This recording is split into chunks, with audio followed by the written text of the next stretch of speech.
We already know that Lyme disease can cause severe illness in people, but what about our pets? Exactly. Prevention is key, and we're about to find out how you can protect your dog from tick bites.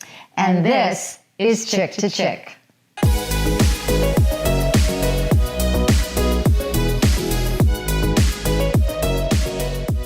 This podcast is sponsored by Steve Gephardt and MoneyLine Lending.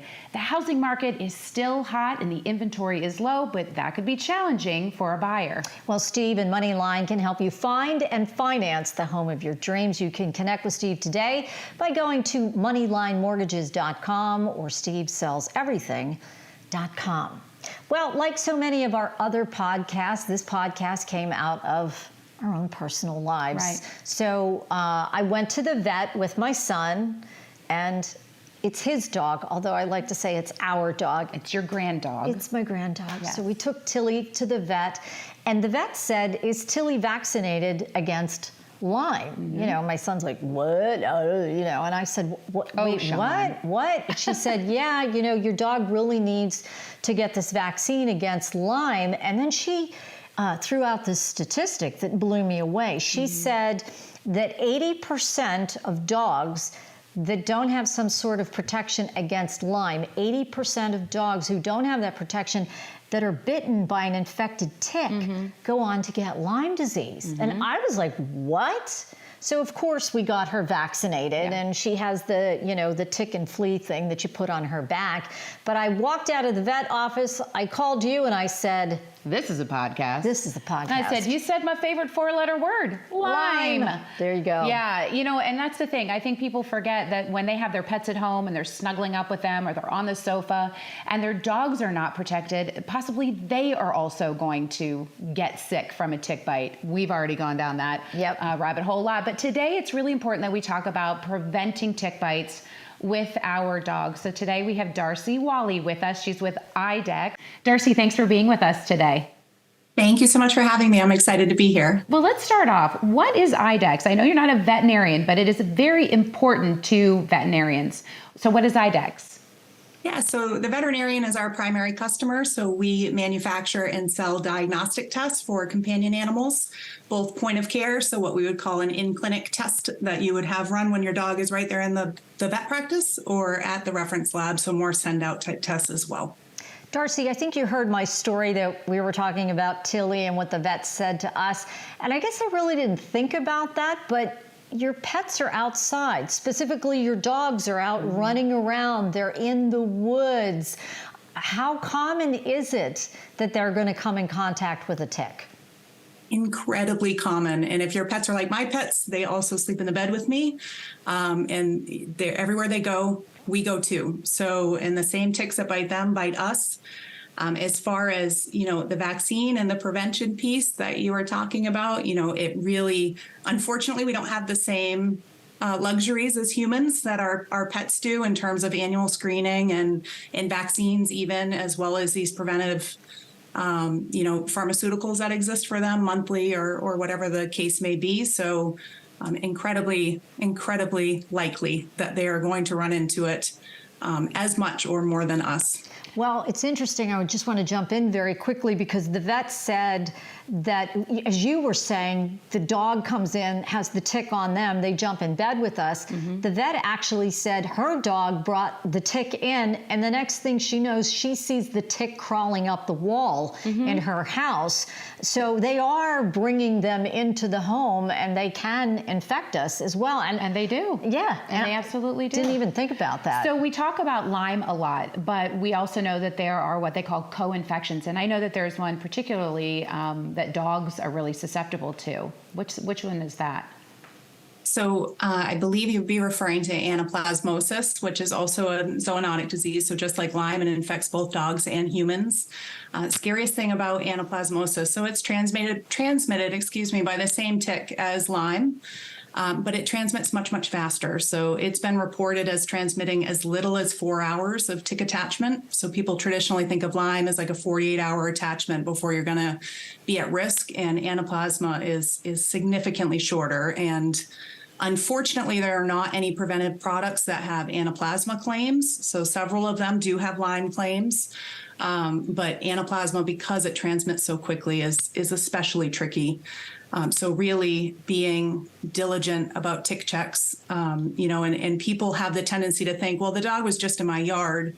It's not like we went for a hike in the woods, but they're in the yard. They are everywhere that you will find grasses and trees and shrubs. So the dog's outside running around and they come in. What am I looking for? And where am I looking on the dog for this tick? I have no idea. It can be really, really hard. So I'm in the Northeast. I live in Maine, and we have a lot of what is known as the deer tick. So the deer tick in particular can be very, very small, like poppy seed, size of a poppy seed. So it is incredibly hard to find these, and it varies by dog, right? So if you have a dark colored dog with a lot of hair, it gets even harder.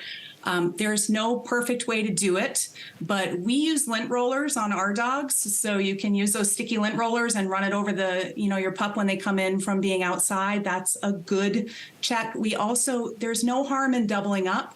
I do not work in pharmaceuticals. And again, I always would say talk to your veterinarian, but personally, I give my dogs, I do the vaccine when available. I do the preventatives. I also do a spray. So I carry Frontline in my car for when we go on hikes and stuff, and I spritz their legs, anything to help repel, because a lot of the preventatives out there, they will kill the tick eventually once it bites the dog, but not all products are created equal in terms of their repellent qualities. So it's scary. It's hard not to get overly paranoid about it. I think we do the best we can, and then just know the signs and symptoms to look for. The ticks are they'll hide wherever, and they really like moisture. Could they be in the dark mouth? Areas. Absolutely. And they can be in the gums? gum line. They can be in Yes. the ear. They can be embedded all in, the pads. I mean, right? I pulled one off the eye, just in the above eye. the eyelid on my dog the other day, fully attached. Oh, Yeah, so you're not anywhere. just looking around the neck and looking around the haunches and looking around those areas. You're really giving a once over. And Darcy, I know that a lot of companies also promote doing permethrin either on their dog or on maybe a bandana or something as another preventative. Is that something else that you're seeing as a good idea? Absolutely. I think, like I say, double up, triple up. These buggers are very, very sneaky, and whatever you can do to keep them out of your house and off your pet and off your kids. Yeah. Ideal. And the symptoms, I think they're a little similar to humans, right? They're just, your dog can't tell you what's wrong. So what are some of the things that you can look for? Yeah, so same types of things in terms of lethargy, feeling very tired, feeling a lot of joint aches, body aches, flu-like symptoms, fever that you don't really have any known cause for. A lot of people have this misconception that there's always going to be this bullseye rash if I'm bitten by an infected tick, and it really is not the majority of folks that will ever find that rash. And of course, on our pets, we don't often see it because they're covered in fur. So seeing the bite or seeing the tick is not always likely. They're very small, and once they feed, they drop off. So you're not always going to find that. The best case is just to be very aware of how you're feeling. You're talking about the symptoms there in humans. What about the symptoms in your dog? Yeah, so those are going to be largely the same. It's kind of sleepiness, like I said, fever, so like hot ears, feeling kind of warm to the touch, very lethargic, lame, limping, bruising if in places where you can see it, swollen joints, and sometimes just something seems off, and that's really the best kind of explanation you can give to your veterinarian. I know my dog, and something's not right. Is the vaccine then the best form of protection for your dog? And how long does the vaccine last? Yeah, so the Lyme vaccine is annual. Once you get a puppy fully up to speed on all their boosters, it's an annual vaccine. Nothing is 100%. Nothing has 100%, efficacy. So I think the vaccine is great. I think the vaccine in combination with preventatives and sprays and permethrin clothing, and I really am an advocate for all of it, the entire gamut. And ask about the vaccine in particular. It is not considered a core vaccine in a lot of places. I recently adopted a dog out of Massachusetts, and you would think Massachusetts, it would be a core vaccine, and it is not yet. So there are plenty of places where you might want to ask for it. when someone gets their dog vaccinated, we can't just let them say, oh, you're good. You're saying that doubling up is the best form, but also if they do get that tick that does attach, because they can still attach, right? That can still happen. Do you recommend that, they take that tick and get it tested? That's what we do with humans. You certainly can. There's no harm. It's one of those things. If the tick is infected, does that mean that they transmitted it to your dog? You don't necessarily know that, or yourself. You don't necessarily know that. For curiosity's sake, you certainly could.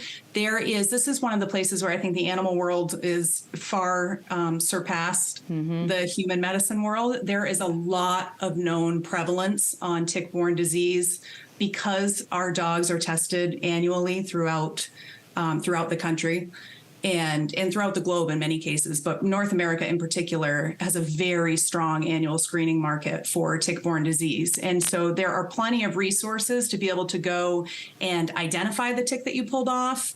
They make it fairly simple, even if you don't look at them all day, every day, and the diseases that they carry and how prevalent those diseases are in your area. So this is where, our dogs as sentinels really becomes a powerful message, because we can learn. They're telling us a lot without being able to talk in terms of what is around and what could potentially be very dangerous to us. So, send off if you're curious. To me, it's more the prevalence information is available, and there's no way to know if it was transmitted or not. And not every time it transmits doesn't necessarily manifest as disease. So I think that's really important to know. In a lot of cases, our bodies and our dogs' bodies are very capable of fighting the infection, and we don't ever develop, chronic illness from it. But because a lot of these ticks carry so many pathogens, they don't just carry Lyme, it's especially dangerous, because the more pathogen you put into a body, the more overwhelmed that immune system becomes, and the more likely it is to succumb to actual illness or chronic disease. So scary stuff. And as we wrap up this podcast, I think we really need to stress this message that, yes, that tick can go from your dog to a person. And I don't think people are making that connection, because I certainly didn't. I'm making that connection. But we really need to hit home on that. Yes. That is possible for the tick to go from the dog to the owner. Yes, especially with repellents. So it varies, because what a tick does, the life cycle of the tick, right? They're going to bite the dog and they're going to feed until they get their blood meal, and then they're going to drop off and they're going to go molt. So they don't feed and then drop off and go feed on somebody else and then drop off and go feed on somebody else. But if you're using like repellents, for instance, and the tick tries to get on the dog and they're like, ew, I don't like the taste of this, then they're going to crawl off and find somebody else, potentially yourself in the bed. So it's really all over the place. Yeah. All right. Great information, Darcy. Thank you so much for being with us today. Of course. Thank you for having me. Thank you, Darcy. I learned a lot. I love that dog. I just love Tilsa Beans. I love Tilsa Beans, and it's hard. The color of her fur. I know. She's like a tan color, but you gotta look, and I'm surprised to hear too that I need to look in her mouth too. You need to look everywhere. I honestly don't. Yeah. I don't. I check her paws and I check her fur, but I'm not looking closely enough, and I got to do a better job. And those ticks, they're gonna find you one way or the other. So you just have to be super diligent. We enjoyed having Darcy today. We appreciate all of the knowledge she brought to us, and we are so glad that you were with us. Do us a favor, head over to our YouTube channel, and please like and subscribe until we're back to chirp about another topic.